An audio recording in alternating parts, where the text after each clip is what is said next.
Assalamualaikum warahmatullahi wabarakatuh. Waalaikumsalam warahmatullahi wabarakatuh. Alhamdulillah, alhamdulillahil qawi sultanu al-wadih barhanu al-mafsudi fil wujudihi karamuhu wa ihsanu. Allahumma fasalli wa sallim ala sayyidina Muhammadin sahibit taj wal mi'raj wal burak wal alam wa dafi'il bala wal waba wal marad wal alam jismuhu mutahharun mu'attarun munawwarun man ismuhu maktubun marfu'un موضوع على اللوح والقلم شمس الدهى بدر الدجى نور الهدى مصباح الظلام أبي القاسم سيد الكونين وأشرف الثقلين سيدنا ومولانا محمد وعلى آله وصحبه أجمعين أما بعد فقد قال الله تعالى في كتابه الكريم بسم الله الرحمن الرحيم سبحان الذي أسرى بعبده الليل من المسجد الحرام إلى المسجد باركنا حوله لنريه من آياتنا إنه هو السميع وفي آية أخرى إن الله وملائكته يصلون على النبي يا أيها الذين آمنوا صلوا عليه وسلموا تسليما اللهم صل وسلم وبارك عليه وعلى آله. أما بعد معاشر الحاضرين الحاضرات bil khusus kepada para alim ulama, pada para guru yang sama-sama kita hormati, guru daripada Majlis PPH yaitu Ustaz Kiai Haji Ali Mustafa Al-Hafiz MA Mata'anallah bituli hayatih. Kita doakan beliau panjang umur, sehat afiat, dan selalu bisa membimbing kita di jalan yang diridhai oleh Allah Subhanahu wa taala. Bil khusus Ustaz Kiai Haji Dr. Andes Mulyadi Effendi MA Mata'anallah bituli hayatih. Bil khusus Ustaz Dr. Andes Sugiarto. Bil khusus Ustaz Ahmad Fitrah Yashiri SPDI. Bil khusus Ustaz Yangli, بالخصوص أستاذ محمد رسلي اسباني، بالخصوص أستاذ شكرا معمول MM، بالخصوص الأستاذ نمين، بالخصوص أستاذ باسل، بالخصوص الأستاذ واسم، بالخصوص الأستاذ باري علي، بالخصوص الأستاذ إمام عبد الزوكي، بالخصوص segenap para alim ulama yang hadir pada malam hari ini, wabil khusus sahib wasilah, yaitu perantara saya, wasilah saya Ustaz Martin dan saudara Adam. Kita doakan beliau agar diberikan keistiqomahan selalu oleh Allah Subhanahu wa taala, dan juga segenap aparatur pemerintah. Mudah-mudahan semua juga diberikan keistiqomahan oleh Allah. Segenap DKM Musola Masjid Musola Al-Karomah, mudah-mudahan semuanya juga diberkahi oleh Allah Subhanahu wa taala, serta para alim ulama yang namanya saya tidak sebutkan satu persatu karena memang nggak ada tulisannya di sini. Dan kedua memang masih kurang conggah kita. Iya. Jadi mohon dimaklum, mohon dibukakan pintu maaf yang sebesar-besarnya tanpa mengurangi rasa hormat saya, rasa takzim saya, rasa cinta saya kepada ulama-ulama daripada umat baginda Nabi Muhammad SAW.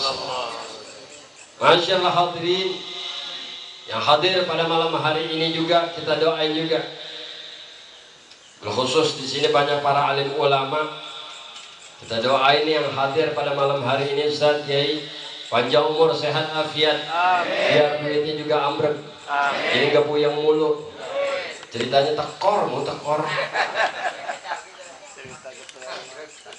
Pada malam hari ini kita menghadiri peringatan Isra wal Mi'raj baginda Nabi Muhammad SAW. Yang kedua, kita menghadiri haflah peringatan ulang tahun Majelis PPH yang ke-8. Yang ketiga, tawakuf pengajian sementara PPH, begitu kan? Benar? Ada lagi nggak? Rohan udah rohan. Oh udahan. Nggak mudah. Masyaallah hadirin rahmatillah subhanahu wa ta'ala. Saya akan membahas satu persatu. Mudah-mudahan nggak kemalaman ya. Saya sih nggak lama-lama, dah 10 menit aja cukup kali ya. Hah? Cukup nggak 10 menit? Hah? Kurang. Yang pertama, tawakuf pengajian. Kenapa pengajian ditawakufkan? Karena kita diberikan kesempatan oleh guru kita untuk mendatangi sanak famili kita, keluarga kita yang hidup. Yang hidup dulu. Ini yang mati dulu. Yang hidup datengin 11 bulan lamanya. Kita udah mau masuk bulan suci Ramadan. Kita datengin tuh Jang, Ijing, Ipo, Abang, Bapak kita, Emak kita, Bapak tua, kita datengin. Minta maaf, minta redonya. Yang muda temuin yang tua. Yang tua buka pintu buat yang jagrukin pintu. Yang kadang ngomong tuaan, ya marah mulu. Betul. Jangan. Kita diberikan kesempatan untuk menziarahi. Yang pertama, yang paling utama, orang tua dan guru, itu yang paling penting. Ini kalau orang tua, guru udah beres dah.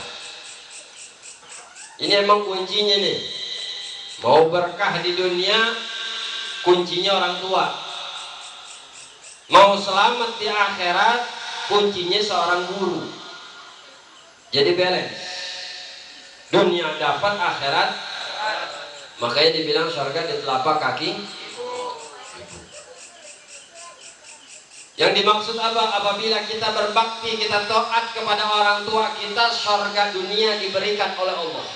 Tapi kalau orang udah durhaka sama emak bapaknya, maka surga dunia nggak akan diberikan oleh Allah. Surga akhirat bisa kita dapat, syafaat Nabi kita bisa dapat melalui guru kita.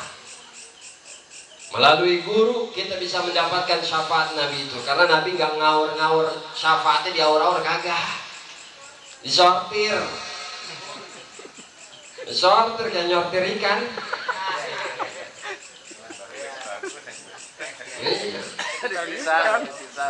Bisa yang bagus antik kayaknya. Mahalan ya. Jadi tekor kita. Disortir, orang masuk surga disortir.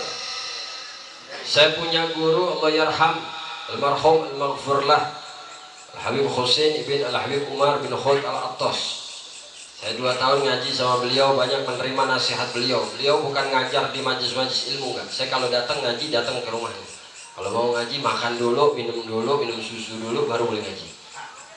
Enak gak tuh punya guru gitu? Hah? Jojon. Tapi nggak lama saya belajar sama beliau. Beliau bilang, saya tanya, ya Habib, apakah banyak orang yang masuk ke dalam surga? Karena ada hadis yang mengatakan, kullu ummati yadkhuluna al-jannah illa man aba. Maka saya punya guru bilang, benar, sedang, benar. Kenapa ada sebagian ulama mengatakan umat Nabi ini yang masuk surga cuma sedikit? Guru saya bilang, ya Umar, orang yang masuk surga dan yang masuk neraka Perbandingannya kita beli pasir 1 truk. Pasir satu truk. Itu pasir kita ayak yang 1 truk itu. Lebih banyak mana yang jatuh apa yang tinggal? Lebih banyak mana yang jatuh apa yang tinggal?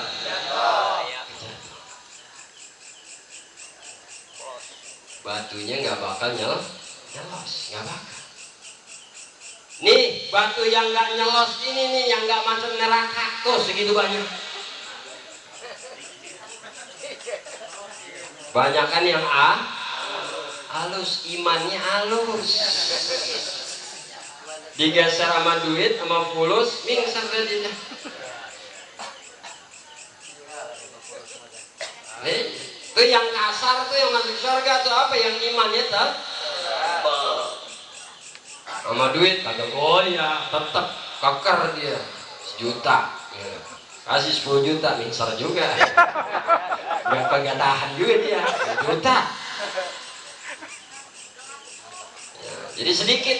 Makanya dengan kita hadir di majelis ilmu yang saat ini kita tawakufan diberikan kesempatan kita nih temuin guru kita. Di sini banyak para asatidz juga. Tadi Ustadz Martin udah bilang, ya Ustadz Kiai ini Kiai Ali ini katanya nggak nerima amplop, jahat ini. Saya punya guru Sayyidil Walid Al-Marhum Al-Maghfur Al-Habib Abdul Rahman As-Segaf Bukit Duri, beliau bilang orang yang ngaji itu yang bayar. Orang yang ngaji yang berkah membayar. Orang tua kita ngaji dulu nggak ada yang nggak bayar, walaupun tibang singkong, minyak, apa aja dibawa yang ada di rumah. Bakal gurunya, betul nggak? Kita aja nih kagak ngikutin bawa orang tua kita. Lenggang doang jalan, ya enggak? Duit yang ada di rumah ditinggal. Oh 2.000 doang. La ilaha illallah. Guru saya bilang kalau ngaji bawa duit yang banyak, mau kepake mau nggak kepake bawa, nanti Allah lipat gandakan tuh. Gila ngaji bawa duit paling gede ceban. Tempo-tempo kadang-kadang bakal guru saweran. Lo katanya guru mau amplopin ini, jadi guru goceng. Ngaji goceng. Lo kasih anak lo gak bakalan mau dia goceng. Gitu, goceng berapaan? Ngaji yang berkah yang bayar. Kalau mau berkah, nggak ada ulama nuntut harta minta duit kepada murid. Saya punya guru Habib Rahman Segaf. Kalau inti minta duit dengan mengajar, maka anda mengharamkan. Saya gitu. Dia haramin sama saya punya guru, minta bayaran untuk mengajar. Tapi kalau dikasih, ambil. Nggak dikasih, emang nggak punya pikiran tuh.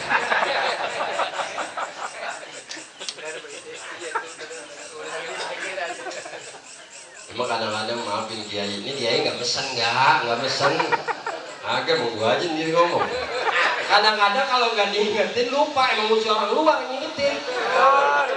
Orang berumah tangga berantem, gak ada yang bisa ngakurin, orang luar ntar yang ngakurin. Gak ngakurin ngancurin begitu ya.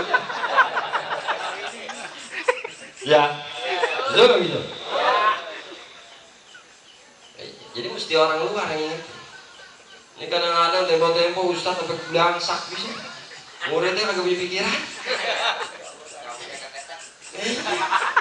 Ustaz Rabbana kusut, oh Ustaz kenapa kusut banget? Lu gara-gara lu yang punya pikiran.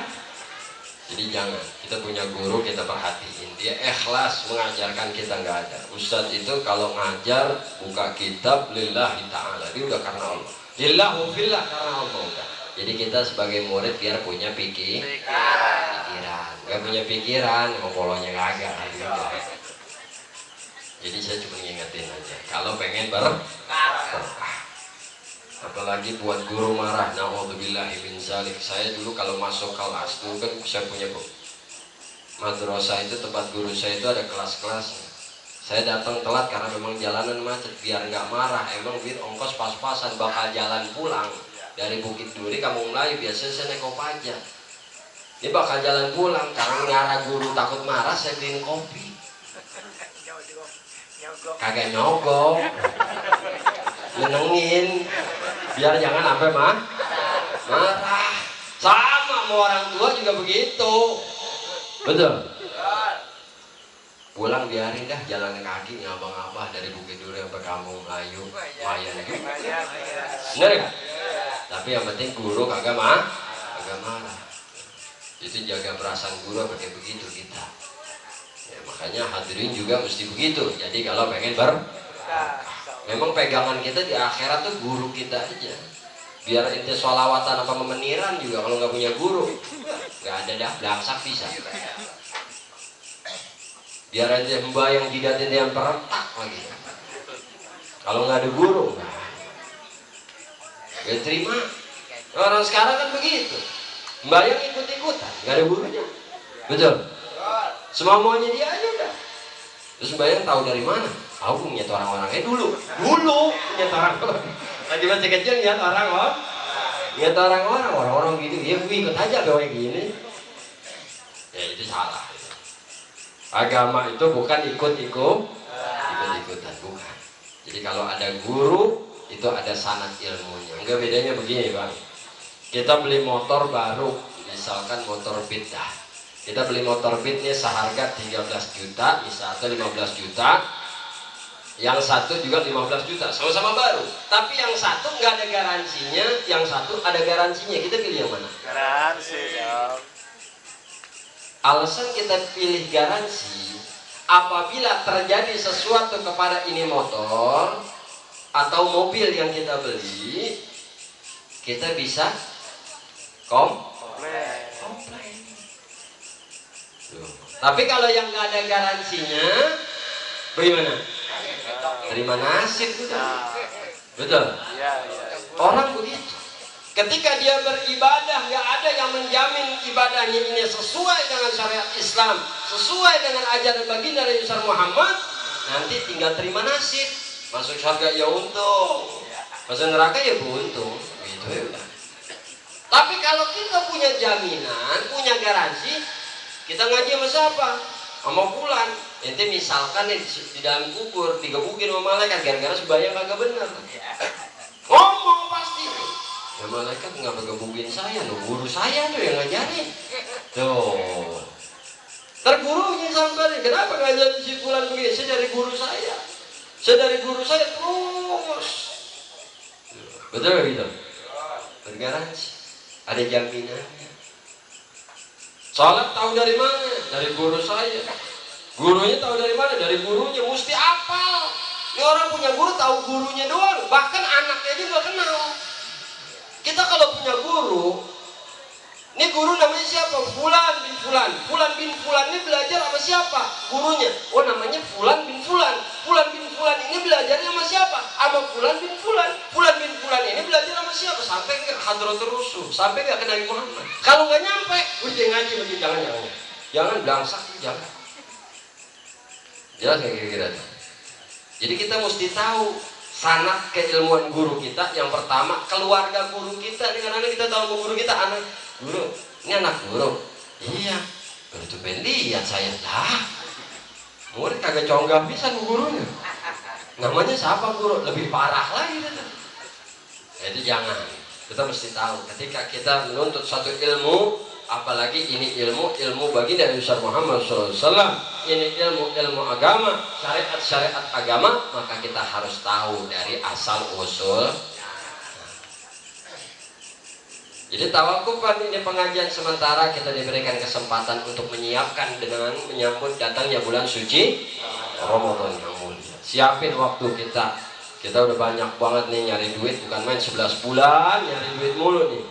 Nah ini nyari duitnya kendorin. Betul. Nyari duitnya kendorin, ibadahnya kenyataannya Balik. kemarin kendor, kini mau lebaran teraga-geraga. Betul. Nah ini salah. Asal dekat mau lebaran aja gua harus diburu. Mana yang punya bini? Mana yang punya bini? Nah kemarin 11 bulan kemana aja?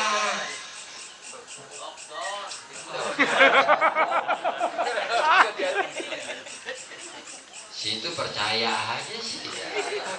Saya sih nggak percaya. Corona ya. Ya, saya nggak percaya. Nah itu Habib pakai masker, yang ngikutin orang-orang aja. Biar nggak lain, biar sama.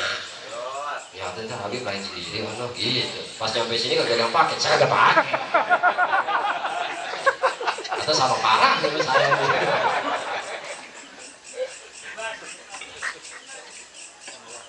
Iya, kita gampang, kita ngikutin aturan. Iya, kita nggak pernah berpikir dengan diri kita deh. Kita yang penting aturan begini suruh nyebur kita. Ya, orang kita begitu. Tapi alhamdulillah.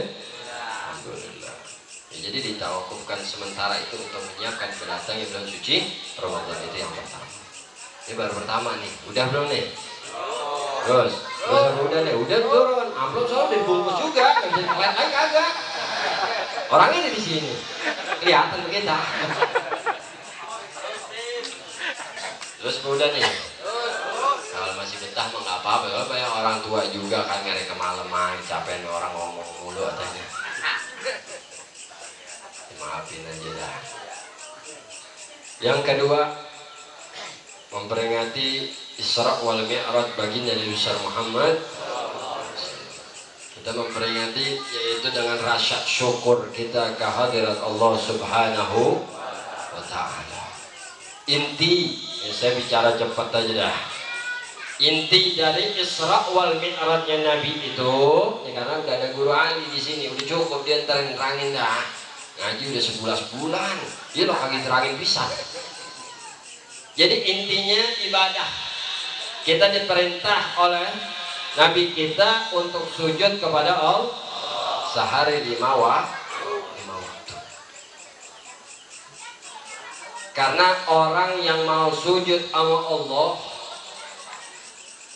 orang-orang yang takwa kepada Allah Subhanahu wa Ta'ala, orang-orang yang cinta memang sesungguhnya kepada Allah Subhanahu wa Ta'ala, orang-orang yang mengharapkan ampunan Allah, orang yang malas di dalam ibadah, malas di dalam sujud, orang yang songong sama Tuhan, gak ngarap ampunan Tuhan sebenarnya. Padahal setiap kita sholat itu kita memohon ampun kepada Allah dengan cara kita memuji Allah Subhanahu wa Ta'ala. Orang yang mereka ahli ibadah, ikhlas kepada Allah Subhanahu wa Ta'ala, maka Allah akan masukkan dia ke dalam syurga. Orang yang gak mau ibadah kepada Allah, Allah masukin ke dalam neraka. Kenapa dimasukin syurga? Kenapa dimasukin neraka? Di zaman Nabi Allah Musa alaihi salam, Nabi Musa dijuluki Kalimullah, orang yang bisa ngomong langsung kepada Allah. Julukannya Kalimullah, bisa ngomong langsung sama Allah, tanpa lisan dan tulisan, tanpa lisan, tanpa pakai mulut, tanpa tulis dan tidak tertulis. Bagaimana tuh Bib? Lihat hati kita berbicara bagaimana. Tanpa lisan, tanpa tulis, keluar nggak? Tahu nggak kita? Sadar nggak kita? Begitulah Allah Subhanahu wa Ta'ala berbincang dengan Nabi Allah Musa. Nabi Musa di satu saat dia berpikir tentang surga neraka, sehingga Nabi Allah Musa bertanya kepada Allah Subhanahu wa Ta'ala, ya Allah, Engkau ciptakan surga begitu indah, begitu hebat, begitu megah, luar biasa. Belum pernah ada satu manusia pun yang masuk ke dalamnya, kecuali Engkau akan memerintahkan kekasihmu terlebih dahulu untuk membukanya, yaitu baginda Nabi Muhammad SAW. Lalu Engkau ciptakan neraka yang begitu dahsyat, yang begitu kejam, yang begitu sadis. Untuk apa ya? Engkau berikan rezeki kepada mereka, Engkau hidupkan mereka ya Allah, tapi lalu Engkau bakar mereka. Allah Subhanahu wa Ta'ala memerintahkan kepada Nabi Allah Musa alaihi salam, ya Musa, Apakah engkau ingin mendapatkan jawaban dari pertanyaan engkau itu? Naam ya Allah. Iya ya Allah, aku mau. Maka Nabi Allah Musa alaihi salam diperintahkan oleh Allah untuk menanam padi. Nanam padi. Itu pertama kali manusia makan beras. Orang kenal duit pertama kali kapan? Ini kita tiap hari megang duit nih. Di kantong kita mustahil nggak ada yang nggak megang duit. Barang 2.000 aja mah ada. Kalau kagak mau belang sapi sanggup, mati udah hidup, mati. Duit pertama kali ada kapan? Loh, jadi megang duit bingung. Kalau beras, nah, udah tahu beras pertama kali itu zaman Nabi Musa. Allah anterin itu dari surga bibitnya. Nah duit yaitu di zaman Nabi Allah Idris. Duit pertama kali ada di zaman Nabi Allah Idris. Karena ketika Nabi Idris turun dari surga, melihat keadaan umatnya itu carut marut pada berantem. Nah disitulah dibuat alat tukar daripada emas. Karena Nabi Idris lihat emas di dalam surga dan keadaannya itu mulia. Itu pertama. Sehingga Allah perintahkan Nabi Allah Musa diajarkan oleh malaikat Jibril bagaimana dia menanam padi. Nanam padi berapa lama baru panen? 3 bulan. Lama nggak kira-kira? Satu pertanyaan jawabannya 3 bulan. Bukan cuma nunggu 3 bulan, tapi disuruh pegawai. Suruh nanam padi. Lalu ditanam sama Nabi Allah Musa. Setelah sudah dihamparkan bibitnya, disiramin, dijagain dari hama dan lain sebagainya prosesnya. Sampai tumbuhlah padi-padi ini mengeluarkan gabah. Setelah ini padi mengeluarkan gabah, dipanen sampai keluar biji beras. Gabah ini kan punya kulit, betul? Gabah punya kulit pelindungnya. Setelah selesai dipanen, biji beras itu dimasukkan ke tempat yang baik, yang bagus, yang cakep, supaya nggak dikutuk, nggak dimakan binatang. Yang kulit gabahnya ini diapain kira-kira? Diapain kira-kira? Ini nggak ada namanya orang nanam padi itu tibang sepetak, nggak ada. Sepetaknya orang nanam padi itu aja kurang lebih bisa 500 meter, 1000 meter. Nabi Musa pada saat itu 1 hektar. Kira-kira kulit gabahnya banyak gak? Diapain tuh kulit gabah? Hah? Dibakar. Gak ada kulit gabah dibuang, gak ada. Dari zaman dulu tuh kulit gabah tuh gak dibuang. Kalau sekarang banyak manfaatnya kulit gabah masih. Kalau dulu gak ada, bakar. Karena kayak gunung lama-lama kan, makin tinggi makin banyak. Setelah dibakar oleh Nabi Allah Musa, Allah tegur, ya Musa, engkau aku perintahkan menanam padi. Setelah engkau tanam, engkau sirami dia, engkau jaga dia, engkau berikan keamanan.